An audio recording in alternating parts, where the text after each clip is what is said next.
isang malaking karangalan itong na-appoint tayo ni Pangulong Bongbong Marcos na pamunuan ng inyong kagawaran, ang Department of Education. Sabi nga niya, one of, if not the most important departments in government. So, palakpakan po ninyo ang inyong mga sarili.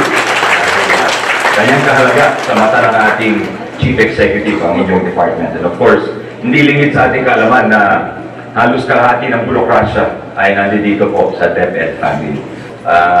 Unang-unang hihingi ako ng tulong po sa inyo, ladies and gentlemen, dahil hindi ko kaya itong mag-isa. At many are decades old, have historical origins, so ang importante dyan, unawain natin ang mga problema, intindihin natin, mag-usap tayo, let's have a constructive dialogue, and let's come up with solutions soon. Dahil the President is really awaiting results dito sa atin. At klaro naman yung kanyang marching orders. Number one, sinabi niya, alagaan natin yung mga teachers. Sila yung puso ng ating educational system. Pangalawa, sabi niya, alagaan, ay itaas natin ang antas ng ating edukasyon. Let's improve the quality of our education, sabi ng Presidente. Dahil nakikita niya sa mga achievement tests, sa mga international tests, medyo namumulela po ang ating bansa. At, well, quite frankly, it's become an embarrassment for us. It's become a national embarrassment. So, wala akong sinisisi dito. Sinasabi ko lang na kung gusto nating resolvehin ito, eh kailangan magsama-sama tayo. And we must put our best thoughts, our best intentions, and our best actions together to achieve the best results. So, bilang inyong DepEd Secretary, asahan po ninyo ang aking buong suporta upang lubos ninyong magampanan ang inyong mga tungkulin.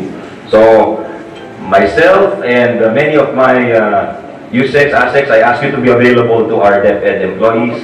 Dahil dito pa lang po sa central office, tama ba? Kulang-kulang 2,500 po tayo dito sa central office natin. So, I think that is the number one precondition to good performance is good health. So, we will make it a priority to hire at least one doctor for the central office. At ganun din po sa ating mga division offices and regional offices, sana ganun din po meron tayo para maalagaan talaga natin yung ating mga DepEd personnel. I think mas kabisado nyo yung mga problema dito sa DepEd, and I just want to be a channel for reform in our system. No? So makikinig po ako sa inyo at maraming gustong tumulong sa loob at labas ng ating bulwagan at sa ating departamento.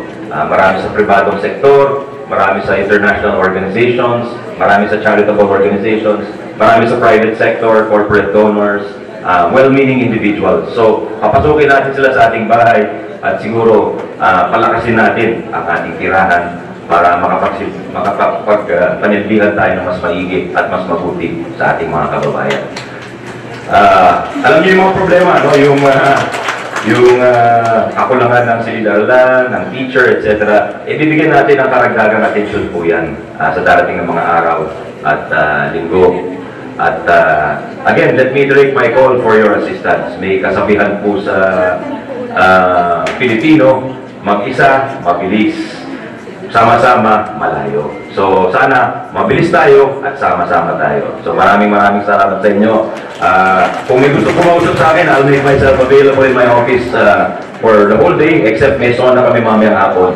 So, kung may gusto kumausap sa amin, please, you're welcome to pumatok sa aming opisina at to have a nice conversation. So, maraming salamat po. Maraming lang ka sa today.